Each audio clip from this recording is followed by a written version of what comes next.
Voilà notre nouveau rendez-vous, notre nouveau numéro d'aujourd'hui. Nous l'avons appelé « Être affranchi en Jésus-Christ ». Aujourd'hui, nous allons parler de ce texte qui dit dans Jean 8, 32 qui dit « Vous connaîtrez la vérité et la vérité vous affranchira ». En d'autres termes, vous connaîtrez la vérité et la vérité vous rendra libre. Ici, Jésus-Christ est en train de parler de la liberté que nous expérimentons en lui.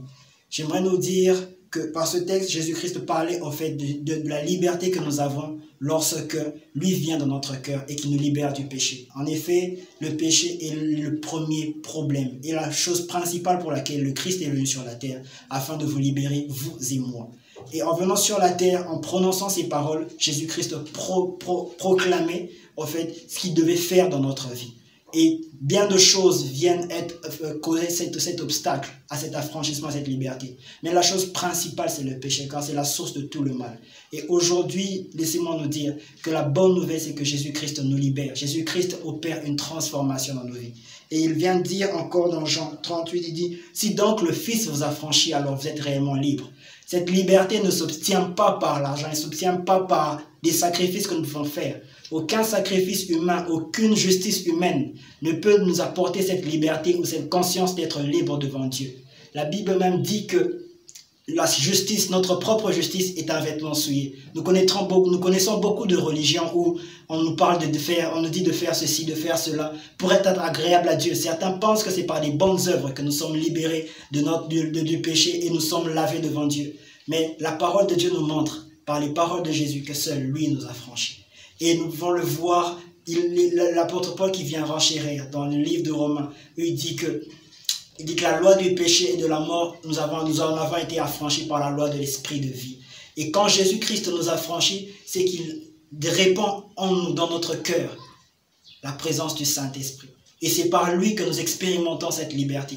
Vous voulez être affranchi, vous voulez être libéré du péché, de quelque chose qui vous dérange, de quelque chose qui vous maintient captif. Vous avez toujours l'impression que vous n'êtes pas à la hauteur de Dieu. J'aimerais vous dire que vous n'avez pas besoin de vous sentir à la hauteur de Dieu. Vous avez besoin du pardon de Jésus-Christ. Vous avez besoin de son esprit qui vient dans votre vie et qui vous transforme. Et nous pouvons voir encore dans le livre de Galates où on parle encore de l'affranchissement. Et la Bible dit dans Galates chapitre 5 verset 1, Galates chapitre 5 verset 1, la Bible est claire sur ce point. C'est pour la liberté que Christ nous a affranchis. C'est pour la liberté que Jésus-Christ nous a affranchis. Peu importe la forme d'emprisonnement, peu importe la forme de captivité dans laquelle vous vous trouvez. Certains vous diront que vous devez faire ceci, vous devez voir telle ou telle autre personne. Mais j'aimerais vous dire, j'aimerais vous informer, j'aimerais vous rassurer qu'il n'y a aucune liberté qui ne s'obtient hors de Jésus-Christ. La liberté, la vie de l'esprit, la vie de paix avec Dieu ne s'obtient que par une seule personne. Il y a plusieurs chemins qui mènent à Rome, mais il n'y a qu'un seul chemin qui mène à Dieu, et c'est Jésus-Christ. Plusieurs personnes vous diront qu'il y a plusieurs moyens pour atteindre Dieu. Mais laissez-moi vous dire qu'aucune religion ne vous conduit vers Dieu. Aucun sacrifice ne vous conduit vers Dieu. Il y a une seule personne qui nous conduit vers Dieu. Et c'est celui qui s'est présenté comme étant le chemin, la vérité et la vie. Et il s'appelle Jésus-Christ. Que Dieu vous bénisse. Et ma prière pour vous, c'est que vous puissiez expérimenter la liberté dans l'esprit. Ma prière pour vous, c'est que vous puissiez expérimenter la paix, la joie que Dieu accorde lorsque nous recevons Jésus-Christ. Et j'aimerais aussi vous inviter, vous qui suivez cette vidéo, vous n'avez pas encore donné votre vie à Jésus. Eh bien, c'est le moment. N'attendez pas demain, car demain, nous ne savons pas qu'est-ce qui nous attend. Aujourd'hui est le jour du salut. Aujourd'hui est le jour de l'affranchissement. Aujourd'hui, c'est votre jour. Peu importe ce que vous avez fait, même ce que vous avez été il y a quelques secondes passées, j'aimerais vous informer qu'aujourd'hui peut être le tournant décisif de votre vie. Si vous décidez de lui ouvrir la porte et lui dire « Seigneur, je veux vivre la liberté. Je n'en peux plus de pouvoir être constamment dans le péché, constamment à retourner dans les choses du passé.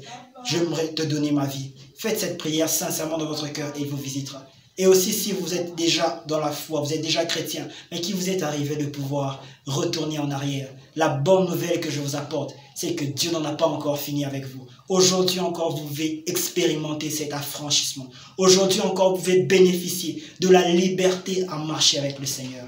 Et que Dieu vous bénisse si vous le faites. Et nous nous retrouverons au prochain numéro. Ciao, shalom.